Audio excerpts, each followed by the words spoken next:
Коллеги, здравствуйте. Да, Добрый день, мои коллеги. Вячеслав Алексеевич. Да, Илона Владимировна, добрый день. Добрый день, коллеги. Нас 50 с лишним человек. Коллеги, мы начинаем с вами очередной кейс нашего международного методического семинара «Эффективный учитель для эффективной школы». И на сегодняшний день эффективный учитель – это тот, который владеет в том числе информационными технологиями, знает преимущества тех или иных платформ. И сегодня мы с вами будем говорить о платформе компании Учи.ру. Активно учителя Республики Коми ее используют, но хотелось бы, чтобы и к ее использованию подключились и остальные, кто еще опаздывает. Ну, Владимировна, я вам передаю слово, и вот вы оставили заявочку на сертификат. А можно как-то сюда же в заметке ссылку, чтобы она была рабочей? Или ладно, давайте я напишу. Вы начинайте, я сейчас напишу, чтобы можно было. Да. Или по сертификату мы щелкаем и идем по ссылочке? Да, по ссылочке там как раз можно заявку оставить. То, что в заметках мы еще будем добавлять эту ссылку в чат. Рисуночек неактивный, не работает. Ну ладно, сейчас я напишу. Сейчас мы разберемся, да. Вячеслав Алексеевич, спасибо. Я вам передаю слово и, пожалуйста. Спасибо большое. Удачной работы на семинаре. Да, рада всех приветствовать на нашем семинаре. И давайте я включу свою презентацию. Давайте мы проверим, хорошо ли меня слышно, видно ли презентацию. Напишите, пожалуйста, плюсики о том, что если вы слышите, видите, и все у нас со связью хорошо. Отлично. Вижу плюсики. Замечательно. Тогда мы начнем с организационных деталей, как раз пока, может быть, еще кто-то к нам подключится. Чат у нас будет открыт, вы можете туда писать, но мы просим вас тут скорее приветствовать друг друга и как раз отвечать, слышно или видно, или если есть какие-то технические нюансы, ваши вопросы к нашим спикерам или какие-то вопросы, связанные с платформой, пожалуйста, отправляйте в то поле, где есть такой значок сообщения, это справа в верхнем углу. Мы эти вопросы соберем, и наши спикеры ответят на них, либо я отвечу в конце. Так, все видно, замечательно. И, так, секунду, что-то я перелистнула. Программа нашего семинара состоит из 4 частей. Сначала я вам покажу вводное слово в видеоформате. Нам записал куратор нашего проекта из Министерства образования, науки и молодежной политики. Напутственные слова скажет нам Елена Александровна. Дальше я расскажу вкратце о проекте «Цифровая школа по математике Учи.ру», как он реализуется в целом в стране и в Республике Коми. Мы посмотрим с вами на цифры, какие у нас уже имеются. Далее выступят двое из наших активных педагогов, поделятся своим опытом работы как в очном формате, так и в дистанционном. В конце мы ответим на вопросы и подведем итоги. На все мероприятие у нас с вами час. Я надеюсь, что это время будет для всех нас продуктивно. И начнем с вводного слова. Приветствую вас всех, приветствую всех участников конференции, посвященной реализации проекта «Цифровая школа» в Республике Коми. Вещаю вам продолжающегося режима самоизоляции из города Сыктывкара. Прежде всего хочу сказать, что этот проект «Цифровая школа» реализуется уже министерством совместно с Учи.ру второй год, целью которого является повышение качества обучающихся, повышение, в частности, по предмету математика. И это новый формат преподавания посредством смешанной методики, когда ребята, помимо классических занятий, обучаются на платформе, проходят занятия. Вы, педагоги, проводите занятия с использованием образовательной платформы Учи.ру. И надо сказать, что именно современные реалии, режим самоизоляции, в котором мы оказались, да, показали актуальность данного проекта, потому что использование цифровых технологий, использование электронных ресурсов образовательных, использование дистанционных технологий – это то будущее, к которому мы неминуемо придем и уже пришли. И я рада, что сегодня мы собрались здесь вот так вот удаленно, да, и сможем обсудить положительный опыт реализации проекта, сможем обсудить, поделиться этим опытом, обсудить те вопросы и проблемы, которые связаны, наметить перспективы на дальнейшее продолжение участия и использования в подобных проектах. И надо сказать, что изначально же проект рассматривался как для обучающихся, да, прежде всего для них. Но сейчас мы все понимаем, что участие в нем полезно, нужно, необходимо еще и для педагогов, потому что не только происходит развитие, да, ваших цифровых компетенций, вы, так как вы те посредники, на ваши плечи ложится обучение в современных реалиях ребят, детей, то именно благодаря этому проекту, благодаря участию в семинарах, которые реализует УЧИРУ, вы можете вырабатывать методику именно такого формата обучения.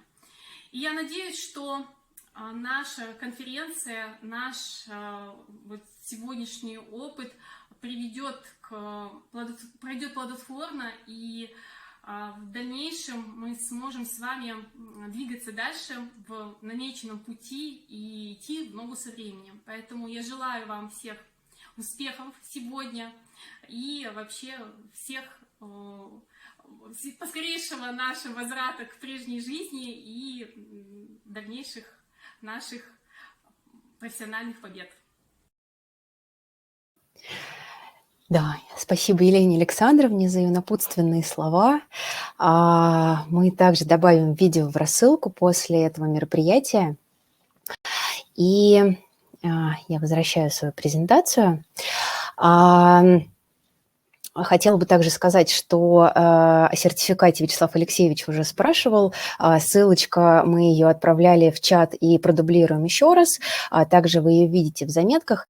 Все участники получат сертификаты сегодняшнего мероприятия, поэтому, пожалуйста, не забывайте оставить свою корректную почту без опечаток, чтобы получить сертификат участника нашей конференции. Итак, Вячеслав Алексеевич как раз дал нам вводное слово с Еленой Александровной, и наши два приглашенных спикера – это оба учителя математики из города Воркуты, из школы номер 23 и 26.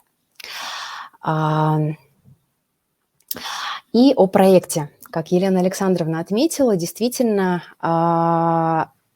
мы видим цель и нашу миссию в том, чтобы дать возможность учителям использовать эти современные цифровые инструменты в своей работе, потому что мы верим, что именно вы действуете на учеников, вы помогаете им привить любовь к знаниям, и математика – наш любимый предмет, наш такой курс, которому очень гордимся. Он действительно прорабатывает задачи учеников, которые находятся на разном уровне, и наша платформа, и в том числе проект, помогает внедрить эти инструменты плавно и гибко в свою работу. Как отмечали коллеги, пока готовились, действительно, платформа стала таким очень хорошим подспорьем в момент, когда случилось то, что случилось с нами в марте, и помог достаточно быстро к нему адаптироваться. При этом цифровую школу мы реализуем уже не первый год. В прошлом году вот такие упакованные кейсы, о которых мы можем рассказывать, это 3 региона: Кемеровская область, Нижневартовск и Чеченская республика. В прошлом году мы выбирали какие-то конкретные классы, то есть это либо были 9 классы, либо начальная школа, и точечно смотрели и пробовали первые форматы уроков. В этом году мы уже работаем более масштабно в 16 субъектах федерации, и проект реализуется в течение разного периода. Республика Коми начала самой первой в сентябре месяце, и, как вы видите, участвуют в проекте 50 школ, учителей 70, и количество классов у нас 85. То есть некоторые педагоги участвуют с 2 классами. Учеников больше 1500. На диаграмме показано распределение по параллелям, то есть в основном у нас средняя школа, ее больше всего классов. Презентацию мы также вам отправим, если вам будет интересно посмотреть чуть более подробно. За зимний квартал, который мы уже закончили и подводили итоги, получилось так, что было проведено 366 уроков. Как мы помним, это было еще в очном формате, то есть когда педагоги ходили со своими классами и проводили уроки по математике на компьютерах. В среднем каждый активный ученик занимался на платформе более 3 часов, и из них 58 минут в учебное время на уроках. То есть домашние задания в дополнение к основной работе в классе также были реализованы с помощью нашей платформы. В среднем каждый активный ученик решил практически 250 заданий. И у меня на цифрах все, что я хотела вам рассказать, потому что, мне кажется, основное – это опыт наших педагогов, которые применяли эти инструменты в жизни, и каждый немножко по-своему. Я надеюсь, для вас будет ценен именно этот практический опыт, как это работает в реальной жизни. И первая у нас выступит Светлана Владимировна. Сейчас я вам предоставлю техническую возможность. Так.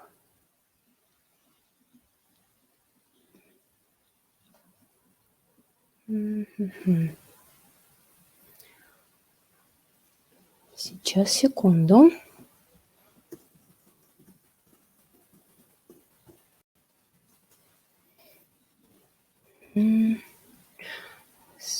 Так, Светлана Владимировна.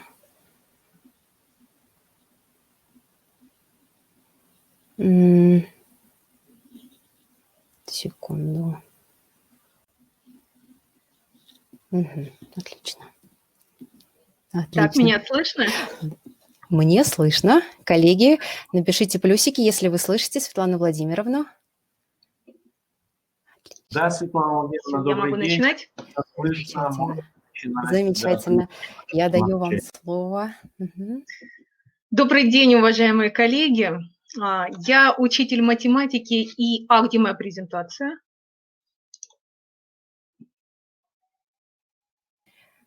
Вы ее включаете. Все, отлично. Хорошо, спасибо.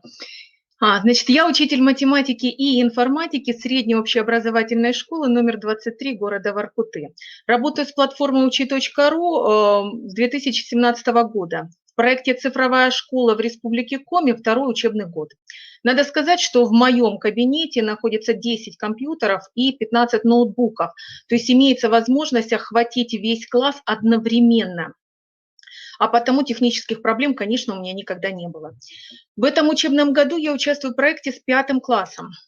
Дети с начальной школы знакомы с платформой Учи.ру и были рады продолжить работу на ней. На первом родительском собрании я объяснила родителям план работы на учебный год и показала преимущества зарегистрированного родителя, поскольку я являюсь сама мамой и говорила от лица мамы, мой ребенок является активным пользователем учи.ру. Итак, согласно условиям проекта был выбран один день, в который мы проводили цифровой урок. С учетом санитарно-гигиенических требований к использованию компьютера на уроке в учебной деятельности, такой урок проходил в 2 этапа. Приведу пример 3 форм, которые я использовала в зависимости от типа и цели урока, соответственно. Первая форма. На первом этапе урока все учащиеся выполняют задания на Учи.ру по изучению новой темы. А на втором этапе урока я организую обобщение полученных знаний, отработку, коррекцию. Вторая форма работы. На первом этапе урока организую открытие новых знаний вместе с учителем, а на втором этапе урока уже отработка полученных знаний всеми учащимися за компьютером. И третья форма работы. Я делю класс на две группы, которые выполняют по очереди задания на Учи.ру или же самостоятельную работу от учителя. Вы это видите сейчас на экране. Например, урок по теме «Что такое дробь?» я провожу по первой форме. С данной темой учащиеся знакомы из курса начальной школы, и на первом этапе урока происходит актуализация знаний на Учи.ру. А на втором этапе урока я уже провожу дискуссию, поиск информации в учебнике, обобщение, подведение итогов. А вот такой урок, как простые составные числа, беру по второй форме, наоборот. Сначала мы вместе с ними открываем новое знание, а затем отрабатываем его уже на Учи.ру. По третьей форме можно организовать любой урок промежуточного контроля. Задания платформы я использовала не только выбранный день. С помощью интерактивной доски мы разбирали карточки, которые вызвали наибольшее затруднение у детей. Организовывали работу в парах ученик плюс ученик-консультант. Учи.ру служила дополнительным заданием для учащихся, которые быстрее остальных справлялись с основным заданием на уроке. Некоторые карточки являлись домашним заданием.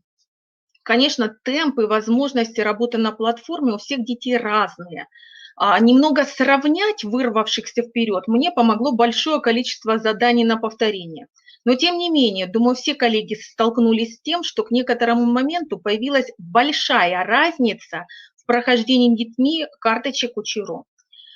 Вот как раз тогда и появился сервис «Мое спасение», создать задание из карточек. Идеальный вариант для организации любого урока. С переходом школы на дистанционное обучение у меня не было ни сомнений, ни трудностей. Мы с классом продолжили заниматься на любимой нами платформе и использовали, перелистнуть забыла, использовали все возможности Учи.ру, в том числе виртуальный класс и проверочные работы. Большую роль в работе, я считаю, оказали проводимые на платформе марафоны и олимпиады. Желание достичь цели, обогнать другой класс, стать лидером в классе сыграли огромную роль в мотивации учащихся. Но и мы внутри класса тоже проводили свои соревнования. Первую половину учебного года я детям ставила выполнимую цель достичь к определенной дате 5%, 10%, 15%. А вот во вторую половину учебного года цель изменилась. Я стала ставить цель к определенной дате свой результат повысить на 5%, на 10%, что тоже помогло в работе. Ну и, конечно, все достижения учащихся стимулировались дополнительными оценками. Детальная статистика результатов, которая представлена на платформе, дала возможность оценить каждого ученика. Количество выполненных заданий, время их выполнения, количество ошибок, количество попыток, проблемные вопросы, которые сразу очевидным становятся. На мой взгляд, методистами платформы учтены все критерии, что позволило мне легко выставлять оценку.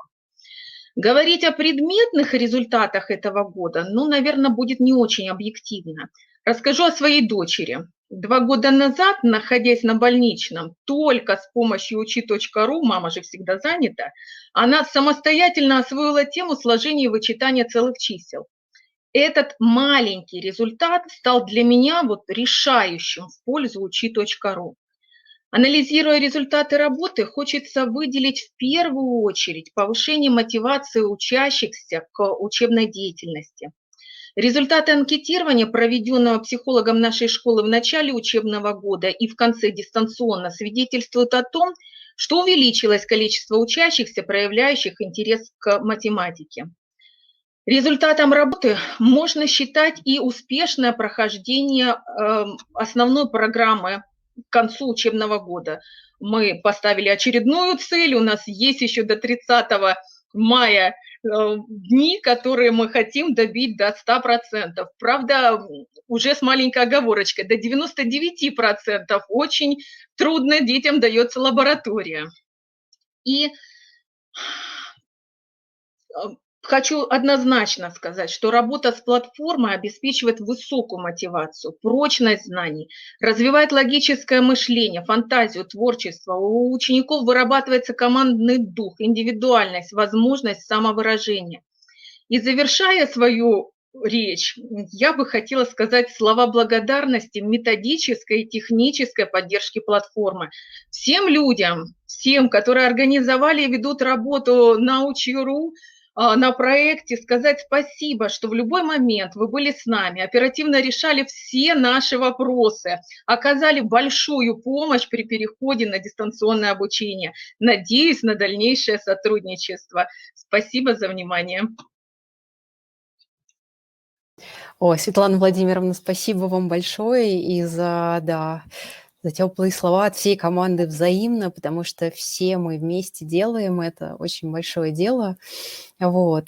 Коллеги, скажите, еще дополнительно пишут, кроме чата, говорят, что супер результаты. Я вижу тоже, вот, да, как раз комментируют. Вопросов пока нет. Возможно, что-то, видимо, кто-то из знакомых педагогов, я вижу, комментирует. Да. Угу. Спасибо. Хорошо. Светлана Владимировна, спасибо вам огромное, что поделились своим опытом, что работаете в проекте. Действительно, это вот, наша совместная с вами победа. И мы сейчас передаем слово нашему следующему спикеру Дарье Валерьевне. Сейчас, секундочку.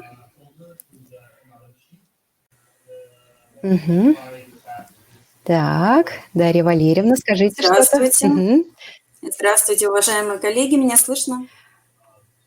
Я слышу, но, коллеги, пожалуйста, поплюсуйте, если, да, все хорошо. Дарья Валерьевна, добрый день, слышно отлично, можно начинать, коллеги.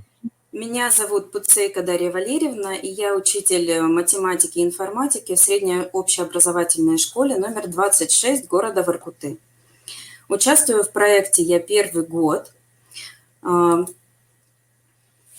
Участие в проекте «Цифровая школа» осуществлялось на базе 5 классов и в период очного обучения, и в связи со сложившейся ситуацией в стране продолжалось дистанционно.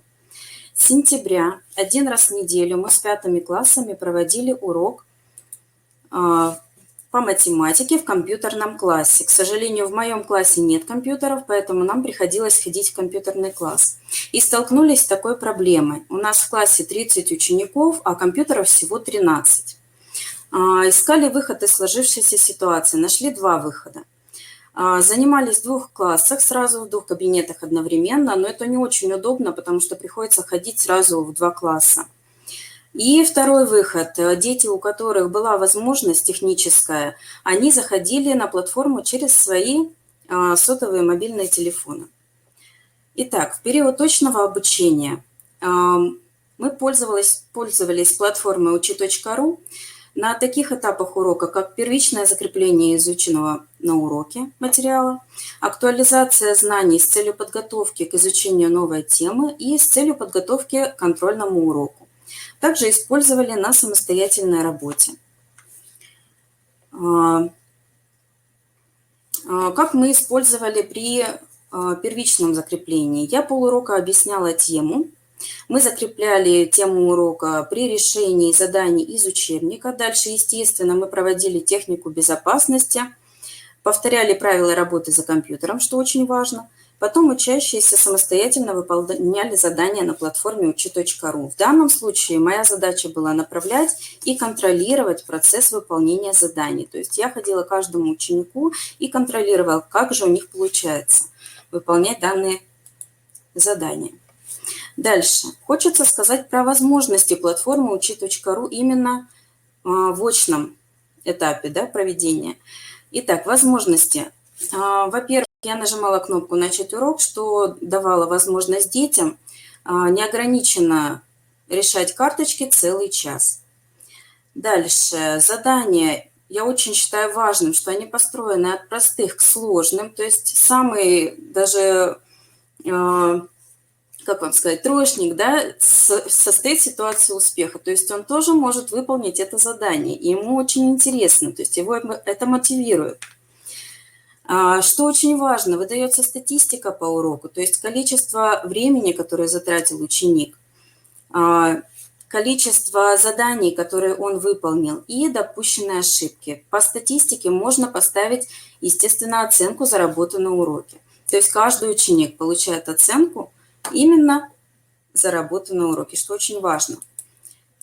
Следующее. Очень хочу уделить большое внимание дистанционному обучению. Да, мы столкнулись с такой ситуацией, что приходится учиться дистанционно. Я, не раздумывая, перешла на платформу учи.ру.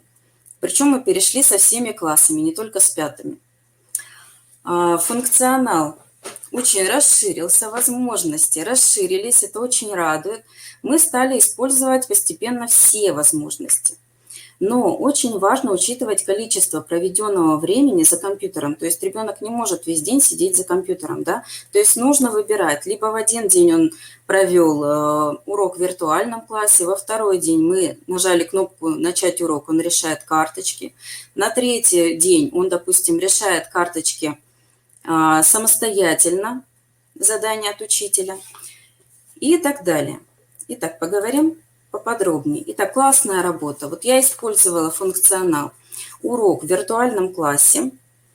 То есть я показывала детям презентацию и объясняла материал онлайн. Чем хорошо объяснять материал онлайн? Во-первых, мы видим, что дети, да, какие дети зашли на урок, то есть 100% посещаемость. Дальше. Дети тут же задают вопросы, используют чат для задания, да, для задачи вопросов. Еще очень мне понравилась функция «Рука». То есть тут же, кто хочет задать вопрос, нажали на руку, я ему даю возможность ответить.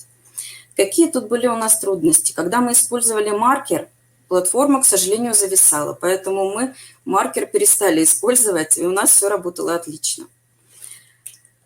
Следующее, мы еще использовали задания из карточек.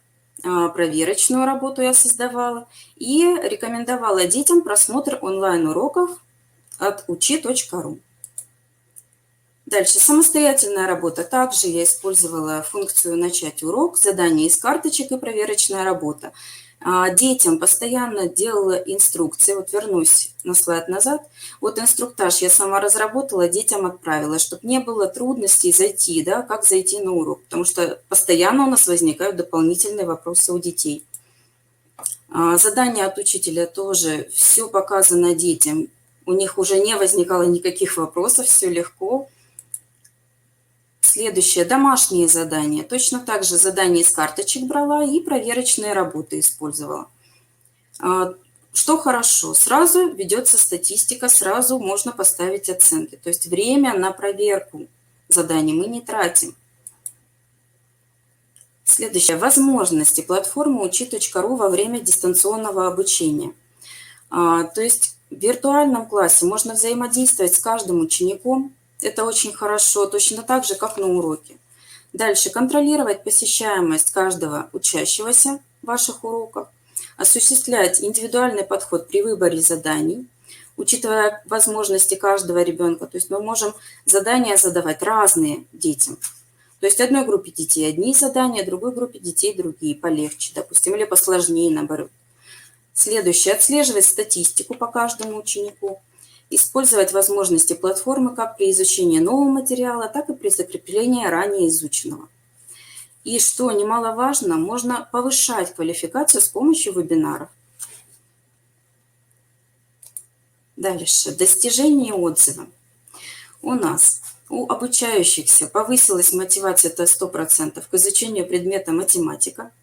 Повысилось качество успеваемости. У нас в 4-й четверти у 5-х классов 100% успеваемость.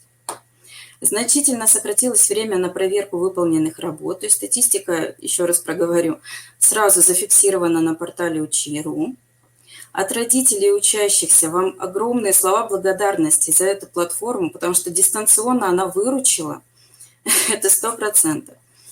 И дети активно участвуют в олимпиадах и марафонах по математике на учи.ру.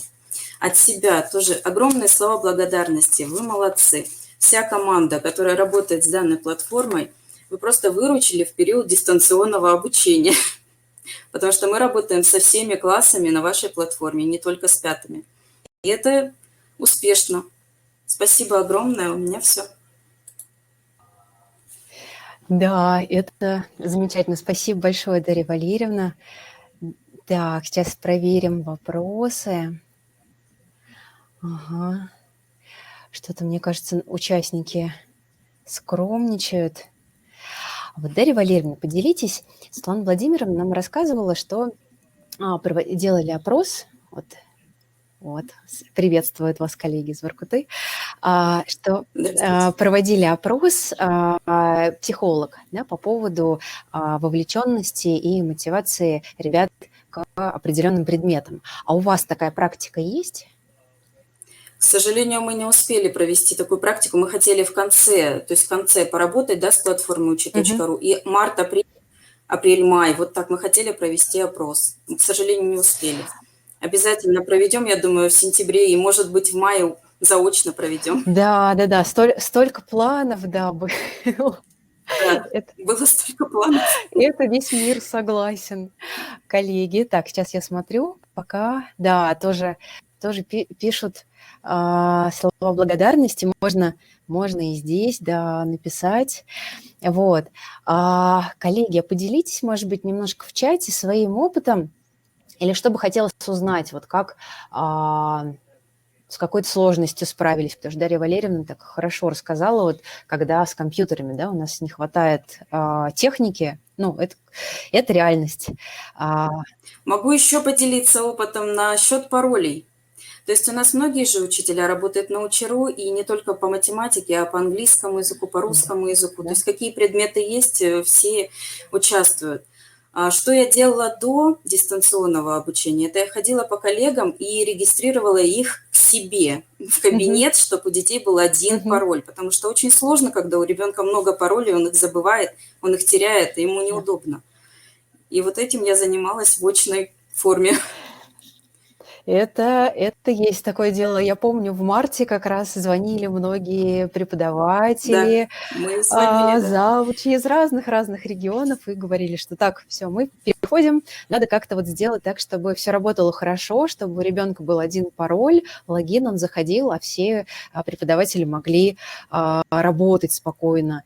В некоторых регионах даже свою схему выработали, когда учителя все-таки еще были в школе физически, и там в каждом классе стоял компьютер, и ученики, грубо говоря, в одной виртуальной комнате, а учителя вот так вот переходят от одного к другому. Да. Вот, то есть каждый очень креативно и творчески подходит к этой ситуации, в которой мы все оказались, и находит свои способы решения. Геометрию на платформе, да. Да, очень хотелось бы геометрию, родители просят. Есть там пробная версия, у некоторых родителей открылась пробная версия геометрии, им очень понравилось, хотят непробную версию. Да, мы собираем, передаем, это, да, такой процесс, потому что карточки, действительно вовлекающие, интерактивные, это такое творчество их создавать, вот, всей командой трудимся, я думаю, все, да и дети хотят геометрию, согласна. Да, дети хотят. Согласна. Хорошо. Вячеслав Алексеевич, может быть, у вас еще какие-то есть комментарии или вопросы? Так, с паролями вижу. Видите, как с паролями оказалось полезно? Вот, добавлю только то, что мои внуки тоже используют эту платформу. Это город Сыктывкар, 16-я школа, там учителя тоже некоторые используют. Не все, правда, по-моему. Да, тем не менее, полезно. Спасибо. Да. Спасибо вам за доверие, за то, что идете с нами. По паролям. Да, конечно, конечно. Сейчас мы вам дадим слово. Так, секундочку.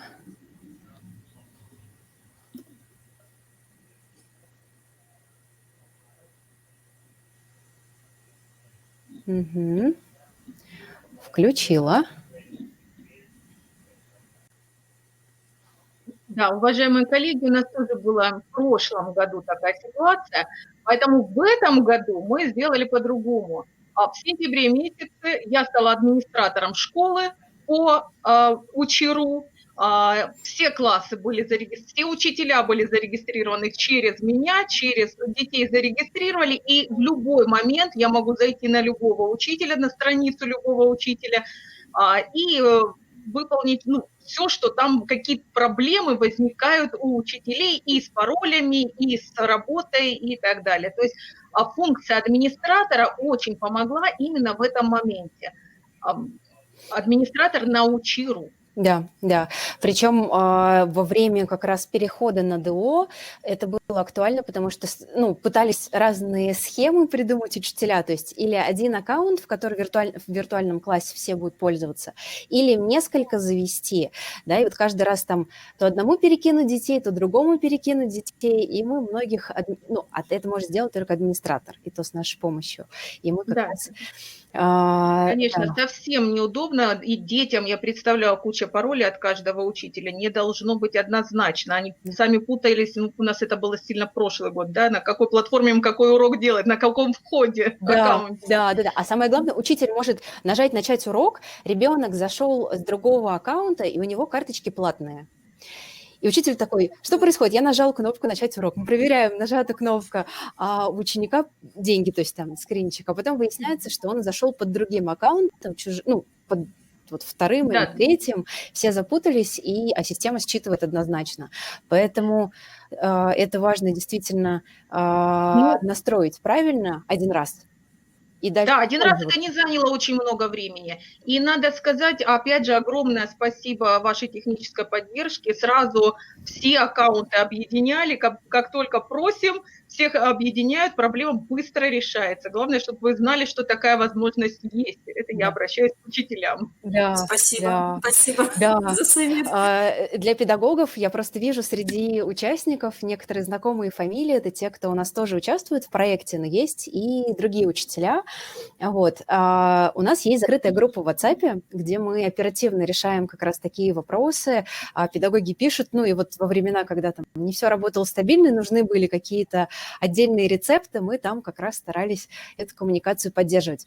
Поэтому участие в проекте, оно позволяет еще такой получить дополнительный канал поддержки от нас, потому что мы вас ведем, потому что мы помним, что наша миссия – это дать вам возможности и помочь в этом пути трансформации. Спасибо вам большое, что идете вместе с нами. Вам спасибо. Спасибо большое от всех. Да. Коллеги, я думаю, тогда, если сейчас мы еще раз проверим, есть ли какие-то вопросы. Единственное, наверное, раз про пароли мы заговорили, подсказывает как раз коллеги, такой вопросик был. Сейчас мы ввели обновление и обязательное подтверждение родителей при регистрации. Законы, вы знаете, о персональных данных, это все очень серьезно, и мы поэтому ввели это, скажем так, ужесточение, но это просто требование законодательства, поэтому, просим вас с пониманием к этому отнестись, объяснить родителям. Я думаю, как раз, как Светлана Владимировна рассказывала, что на одном из первых занятий, когда объясняешь родителям, что это за платформа, что это не игрушки, что это не только для мотивации, а для повышения образовательного результата, и они спокойно на это реагируют, не устраивают вам потом таких интересных бесед в ваших отдельных группах и чатах. Поэтому... Я просто хотела напомнить, что это обновление мы недавно ввели. Возможно, у кого-то из вас оно уже появилось, у кого-то появится в ближайшее время. Это важно. Не очень привычно, согласна, то есть, ну, это немножко удлиняет процесс, но зато, согласитесь, это наш такой дополнительный способ прокоммуницировать с нашими родителями, с родителями наших учеников, чтобы их так вовлечь в образование их детей. Сейчас они, конечно, хорошо понимают вашу значимость и вашу важность в этом процессе. Я думаю, многие родители писали вам о том, какую действительно колоссальную работу вы делаете с детьми. Поэтому это вопрос привычки, то есть, я думаю, через какое-то время мы адаптируемся, и всем будет проще. Вот. Да. Коллеги, я еще раз вас благодарю за то, что вы поучаствовали, послушали, и приглашаю вас на секцию следующую, которую будет вести мой коллега. В 17:15 она начинается. Там другие педагоги расскажут о своем опыте просто использования нашей платформы, не в проекте. Я думаю, там будет тоже много интересной практики, так что подключайтесь и туда. Не забывайте заявку на сертификат. Всем даем, кто отправил заявочку, поэтому пишите свою почту корректно. Регистрация детей в созданном классе. Инструкция. Так, Алла. Угу. Повышается. Да, Галина Михайловна, соглашусь. Алла, я вижу ваш вопрос по поводу регистрации детей. Да, у нас есть материалы, мы регулярно направляем ссылочку с... Да, Павел, спасибо. Угу.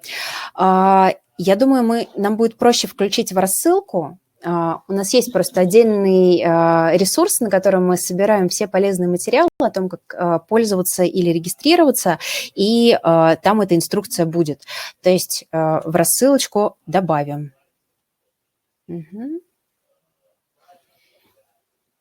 И приглашаю вас на вторую конференцию. Спасибо, коллеги.